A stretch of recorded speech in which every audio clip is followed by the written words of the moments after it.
Bismillahirrahmanirrahim. Saya Prasetyo Condro Nugroho. Saya mantan pegawai bank. Saya berkecimpung di dunia perbankan atau finance selama hampir 17 tahun. Alhamdulillah 31 Desember 2014 saya ikut resign. Nama saya Ari Widiatmoko. Saya adalah mantan manajer di lembaga keuangan yang ada di Yogyakarta. Bismillah. Assalamualaikum warahmatullahi wabarakatuh. Nama saya Abu Yusuf. Saya mempunyai 1 istri dan 1 anak. Saya sekarang mantan dari sebuah perusahaan pembiayaan terbesar di Indonesia dan khususnya di Yogyakarta. Nama saya Triwijayanto. Saya dulu bekerja di Bank BUMN di wilayah Yogyakarta. Posisi terakhir saya tahun 2012 bagian rekrutmen pegawai baru. Nama saya Agung, saya tinggal di Yogyakarta. Saya dulu bekerja di sebuah lembaga keuangan ribawi. Pengalaman saya pernah bekerja di 3 buah instansi keuangan bank swasta ya. Jadi pertama itu di Bank A itu selama 2 tahun, kemudian pindah ke Bank B itu selama hampir 2 tahun juga, dan terakhir itu di Bank C itu hampir 6 tahun. Jadi total pengalaman kerja saya hampir 10 tahun di dunia perbankan.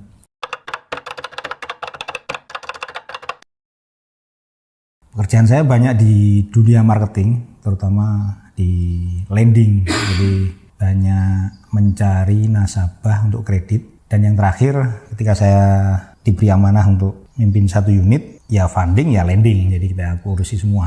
Pekerjaan saya dulu adalah mengelola salah satu unit, yaitu di bagian keuangan.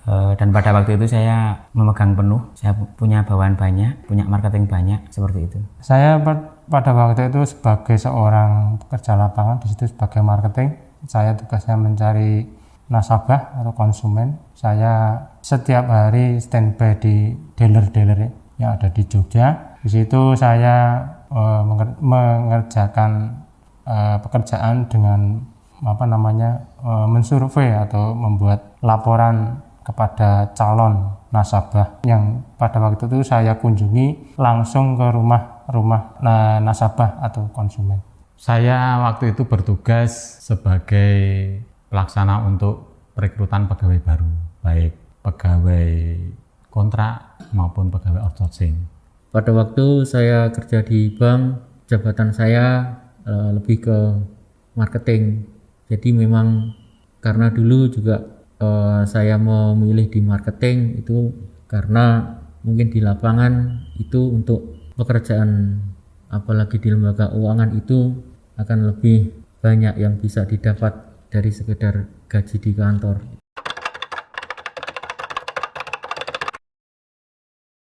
Nggak perlu besarnya itu.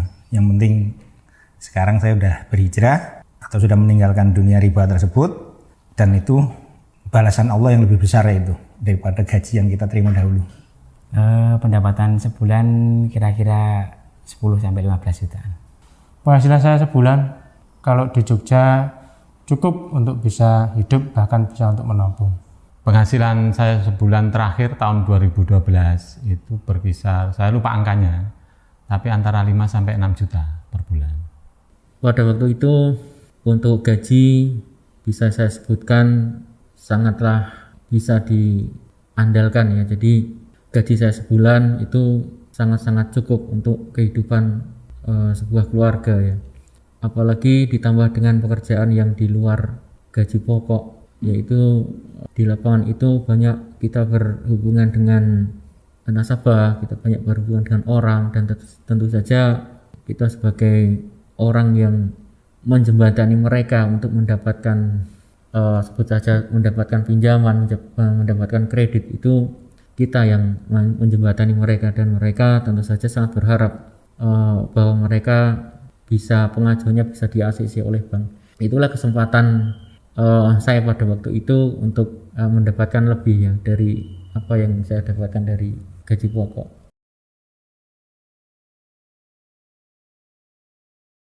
Jadi kita awal tahun 2012 atau 2013 ya. Memang sering dengar kajian di salah satu radio yang ada di Cilengsi. Dan banyak dengar dari Ustadz Erwandi juga gitu. Kemudian saya dikirimi oleh om saya dari Bandung bukunya Ustadz Erwandi waktu itu. Kita baca banyak, ternyata apa yang kita lakukan itu ternyata tidak sesuai dengan apa yang diajarkan oleh Rasulullah gitu.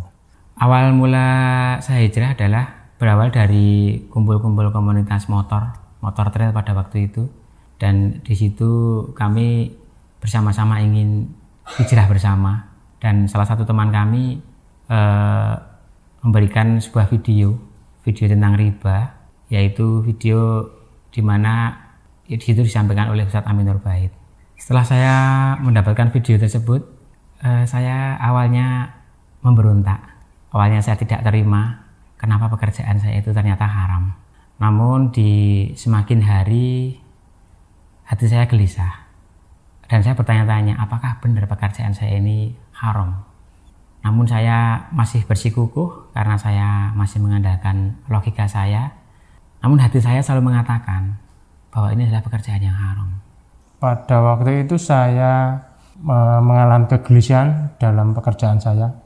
Pada waktu saya menemui sendiri kepada nasabah saya waktu itu motornya mau ditarik, sementara nasabah itu mempunyai tanggungan istri dan anak-anaknya. Di situ saya merasakan kegelisahan, bahasa Jawanya kok iso kaya ngene. Sementara ini orang mencari rezeki untuk keluarganya tetapi motor ditarik, sedangkan kalau motor sampai ditarik, dari jalan mana orang itu akan mendapatkan rezeki. Disitulah awal mula saya merasakan kegelisahan, dan saya mencari di buku-buku, baca-baca buku di internet, sama saya membaca jadwal-jadwal kajian. Alhamdulillah pada waktu itu saya bisa ikut kajian Ustadz Amin Nur Bait di teras dakwah, dan disitulah Ustadz Amin menyampaikan penjabaran tentang riba. Di situ juga saya bertemu dengan teman-teman yang mulai belajar tentang bahaya riba. Awal mula saya hijrah itu bermula dari saya mendapat tawaran untuk masuk ke divisi syariah di perbankan saya. Jadi saya terakhir di bank konvensional, kemudian ada rekrut untuk syariah. Kemudian di situ saya mendapat pelajaran tentang apa itu riba. Nah, di situ jadi saya sedikit tahu tentang beda perbankan konvensional dan perbankan syariah, dan di situ saya menemukan konsep riba yang sebetulnya masih kulitnya. Pada awalnya sekitar tahun 2015, pada waktu saya pulang dari bekerja di kantor, saya melihat di jalan ada pamflet, ada baliho kajian di suatu tempat. Pada saat itu saya belum mengenal Ustadz Ami. Kajian itu berjudul Ada Riba di Sekitar Kita. Nah, saya tergerak, saya kepingin untuk datang ke kajian tersebut ya. Lalu saya beranikan diri, saya datang ke kajian itu, dan disitulah awal mulai hijrah saya.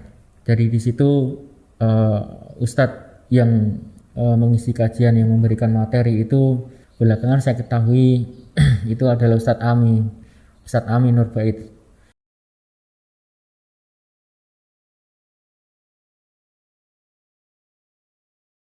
Gelisahnya ya pasti ada gelisah ya. Bagaimana kita ingat dulu ketika mengeksekusi jaminan gitu kan. Kemudian kita meng-approve proses kredit. Ternyata di situ kita berbuat zolim yang sangat luar biasa itu kan. Ya dan lain-lainnya lah. Masih banyak lagi yang kalau kita ingat-ingat tentu akan bertolak belakang dengan ajaran Rasulullah. Kegelisahan saya setelah melihat video tersebut, setiap saya berangkat kerja, setiap saya pulang kerja, selalu kepikiran. Saya mengingat kematian. Seandainya saya berpikir, seandainya saya mati pada saat itu, dan saya masih dalam posisi pekerjaan yang haram tersebut, saya bagaimana? Saya benar-benar tahu bahwa itu benar-benar dosa yang sangat besar. Situ saya mengalami kegelisahan sangat luar biasa, karena pada waktu ini saya akan mengalami kematian. saya akan diminta pertanggungjawaban dari mana harta yang saya dapatkan, harta itu. Di situ bisa disampaikan dalam ayat dan hadis-hadis bahwasanya pelaku riba tidak akan masuk surga dan akan dibangkitkan seperti orang gila. Sementara saya juga punya anak istri, saya tidak mau memberikan penghasilan yang berasal dari harta yang haram ataupun memberikan kepada orang tua saya sesuatu yang haram yang saya dapatkan dari pekerjaan saya. Setelah saya mendapat pendidikan di perbankan syariah, kemudian tahu riba, saya demikian sangat galau sekali. Kemudian ada konflik batin sebetulnya. Apa yang saya kerjakan dengan pengetahuan riba yang saya dapatkan itu. Kemudian hal itu semakin memuncak lagi setelah saya di perbankan syariah dipindahkan lagi ke konvensional. Jadi saya semakin menjadi tidak enak untuk bekerja. Semakin galau, semakin menjalani pekerjaan itu semakin tidak fokus, tidak terarah. Kemudian dalam keseharian pun juga semakin tidak tenang hati. Setelah saya ikut kajian itu, kemudian saya berpikir terus, karena apa yang disampaikan dalam materi kajian itu semuanya berdasarkan dalil, dan saya sendiri tidak bisa membantah satu perkataan ustadz pun yang membenarkan tentang pekerjaan saya pada waktu itu. Jadi mulai dari situ saya sudah sangat resah. Apalagi ancaman-ancaman yang disampaikan oleh ustadz untuk orang yang berkecimpung di dunia riba seperti saya ini. Masya Allah, ancamannya sungguh sangat mengerikan.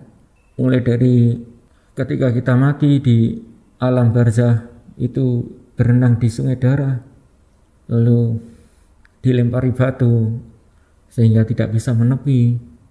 Kemudian di fase berikutnya kita dibangkitkan dari alam kubur dalam keadaan sempoyangan, dalam keadaan tidak bisa berdiri tegak, berjalan seperti orang gila, tidak bisa bangkit seperti orang normal. Kemudian yang lebih parah lagi, nanti kita di padang mahsyar itu akan ditantang perang oleh Allah. Lalu akhirnya ketika kita tidak bisa bertobat, kita tidak mau dan kita tidak diberi kesempatan oleh Allah, kita akan dimasukkan ke nerakanya Allah. Sungguh sangat mengerikan ancaman-ancaman untuk para pelaku riba. Mulai itulah saya kemudian tidak tenang melakukan pekerjaan seperti ini. Lalu berjalan waktu saya tetap mengikuti kajian beliau, dan saya terus mencari tahu apa yang bisa saya lakukan, apakah pekerjaan saya ini benar atau salah. Kemudian pada akhirnya saya berkeputusan bahwa memang pekerjaan saya ini pekerjaan yang adalah dosa besar. Apabila saya tidak keluar dari pekerjaan ini, saya takut saya tidak punya kesempatan lagi untuk bertobat.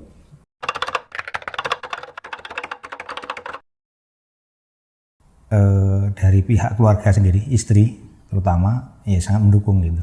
Alhamdulillah kalau anak dan istri mendukung. Namun yang bikin saya sedih, pada waktu itu sebelum saya resign itu saya izin kepada ibu saya, dan saya telepon ibu saya, marah besar. Ibu saya tidak ridho ketika saya ingin resign dari pekerjaan ini. Saya sambil nangis, saya mengatakan saya ingin resign dari pekerjaan ini. Namun ibu saya tetap tidak ridho kalau saya resign dari pekerjaan ini. Namun saya tetap meminta maaf pada ibu saya, dan saya harus tetap resign dari pekerjaan ini. Pada waktu itu keluarga saya sangat menolak ketika saya akan keluar dari perusahaan tersebut. Bahkan saya bisa dikatakan ikut aliran sesat, bisa sampai menuduh ikut dibaiat suatu jamaah tertentu, bahkan sampai sampai mencari kemana kok sampai saya sampai dapat seperti itu, mengatakan bahwasanya saya mau keluar karena ini urusan riba. Karena sebagian masyarakat mengatakan bahwasanya orang yang berutang selama dia mampu itu bukan riba, tapi yang dianggap dosa ribanya adalah pemiliknya. Sementara kalau sebagai pekerja itu bukan mendapatkan dosa riba.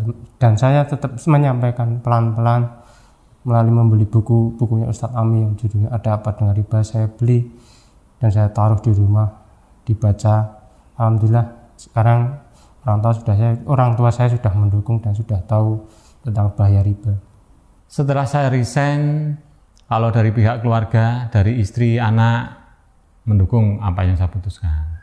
Tapi dari pihak orang tua dan mungkin keluarga besar yang menolak karena menganggap keputusan saya itu konyol.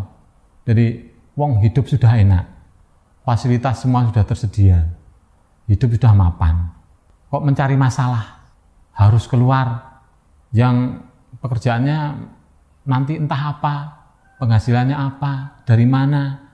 Mereka itu mempermasalahkan itu.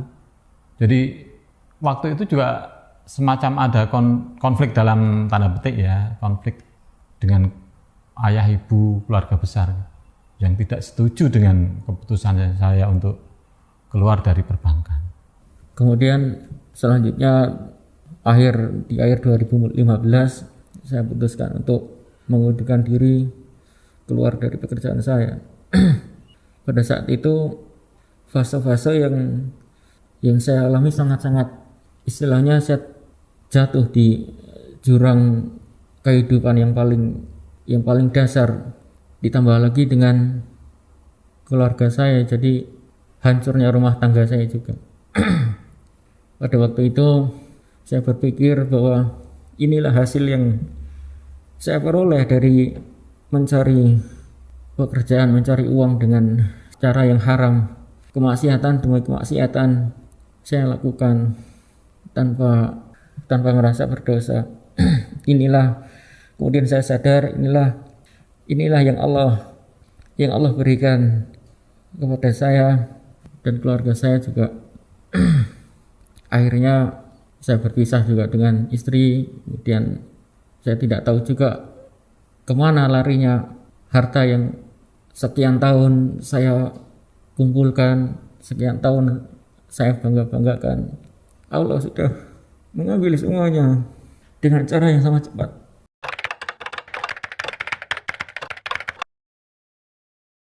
Sekarang saya hariannya dagang atau bakul. Saya buka toko kelontong sama usaha pakaian seperti itu. Alhamdulillah. Jadi toko kelontong itu saya buka sebelum berhijrah ya. Dari situ mungkin ada cerita sedikit itu. Jadi toko kelontong saya itu juga dulu grosir. Jadi grosir rokok juga dulu. Masya Allah dulu, subhanallah. Begitu kita juga kenal rokok itu haram, itu kita hentikan juga jualan rokok itu. Dan alhamdulillah omset itu tinggal 5% dari yang biasanya untuk rokoknya tersebut.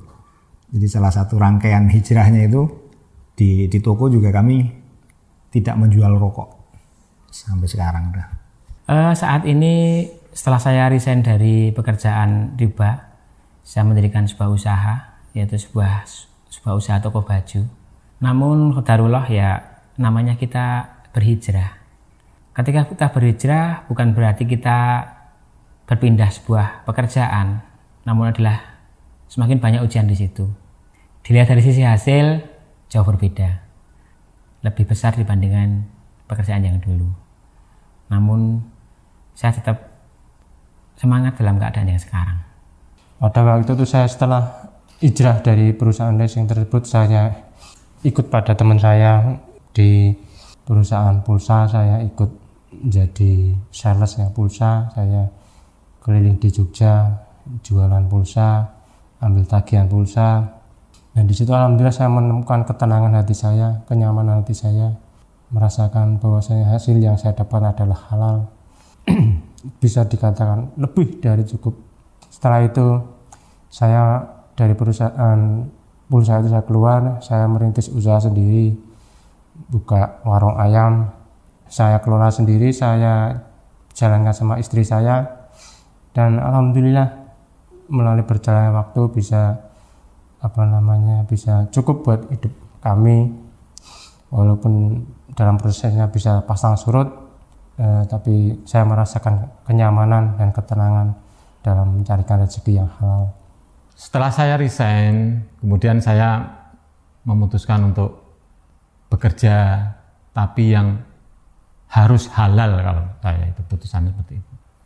Dan kegiatan saya sekarang adalah saya jualan snack, walaupun mungkin masih kecil-kecilan, tapi insya Allah lebih barokah dibandingkan pekerjaan saya dulu. Setelah semuanya diambil oleh Allah, saya menjalani hidup dengan anak saya. Jadi saya terus mengikuti kajian-kajian beliau, Ustadz Ami, terlebih lagi untuk masalah riba, masalah harta haram, dan tidak kalah pentingnya saya ikuti kajian beliau itu di kajian tauhid. Jadi untuk kajian tauhid ini kajian yang benar-benar sangat bermanfaat. Kalau kita sudah sepakat bahwa riba itu haram, riba itu adalah dosa besar, kita tidak akan bisa menerima hal itu tanpa kita belajar tauhid, belajar akidah. Jadi mulai saat itu saya memperbaiki diri, memperbaiki agama saya, memperbaiki tauhid saya.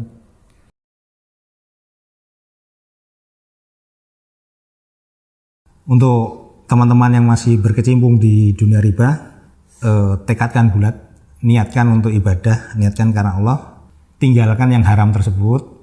Insya Allah akan penuhi janji-janjinya. Kalaupun tidak di dunia, nanti akan dapat di akhirat, yaitu janjinya surga. Kemudian untuk di dunia ini, untuk yang kita hadapi ini, ya tetap kita berusaha, tetap semangat, karena rezeki Allah itu bukan pada penghasilan, tapi rezeki Allah itu ya sudah ditanggung oleh Allah, seperti burung yang pergi pagi dari sarangnya, kemudian sore pulang, nah itu sudah dipenuhi. Nah seperti kita juga, jadi jangan lihat pendapatan, tapi rezekinya itu, yang sering disampaikan Pak Ustadz, rezeki itu yang satu yang kita makan, kedua adalah yang kita donasikan atau kita sedekahkan itu. Nah selain itu bukan rezeki, bisa jadi itu rezekinya orang lain. Bagi yang belum berhijrah, yang khususnya di pekerjaan yang haram ataupun ribawi, segera tinggalkan. Kita tidak tahu umur kita sampai berapa, kita tidak tahu mati kapan. Bagaimana caranya kita mempersiapkan? Cepatlah tobat, tinggalkanlah pekerjaan yang haram tersebut. Bagi yang sudah berhijrah dengan keadaan yang apapun, kita harus semakin optimis. Kita selalu menambah ketakwaan kepada Allah Subhanahu wa taala, karena sebuah kenikmatan di dunia ini hanyalah sementara. Yang kita raih adalah surga yang benar-benar kehidupan yang selamanya, yang abadi. Nasihat saya untuk saudara-saudara saya, teman-teman saya yang saat ini masih bekerja di dunia ribawi, segeralah bertobat, takutlah hanya kepada Allah, jangan takut kepada dunia.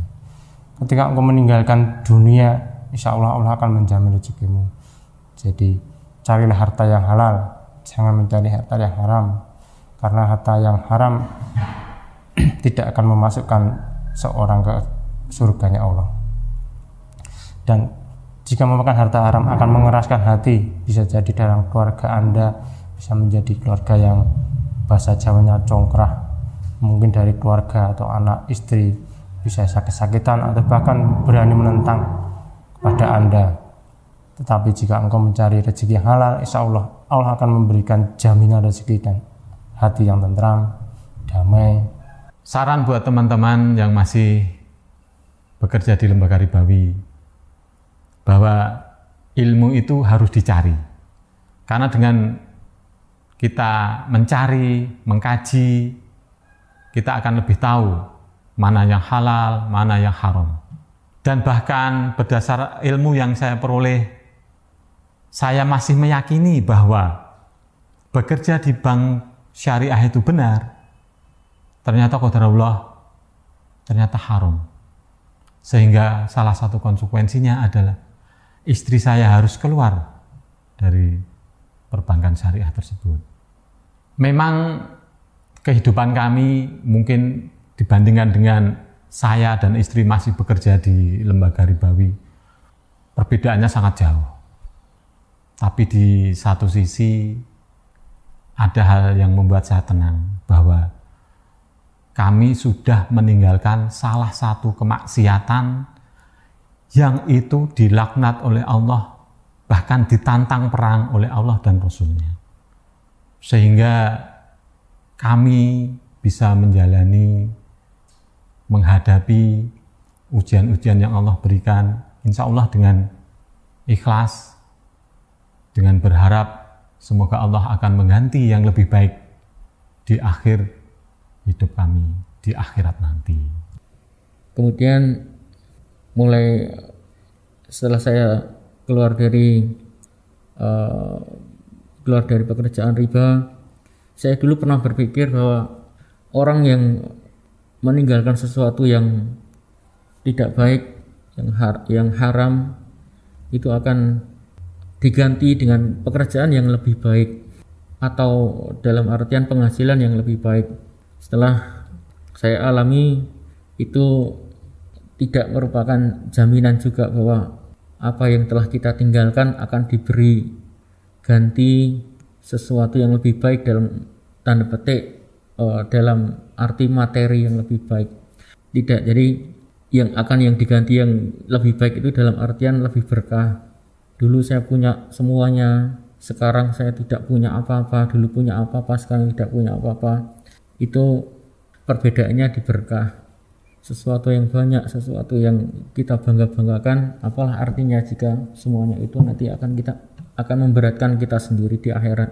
Jika itu adalah berkah, maka insya Allah itu akan menjadi penolong bagi kita. Untuk teman-temanku yang masih bekerja di bank, di leasing, dan di lembaga keuangan yang lain yang masih melakukan riba, marilah kita bertobat. Marilah kita bertobat. Waktu kita tidak banyak, waktu kita tinggal sedikit sebelum maut menjemput kita, sebelum kita berdiri di hadapan Allah Azza wa Jalla, sebelum kita ditanya, dari manakah kamu mencari harta selama kamu hidup di dunia? Wal iyadu billah.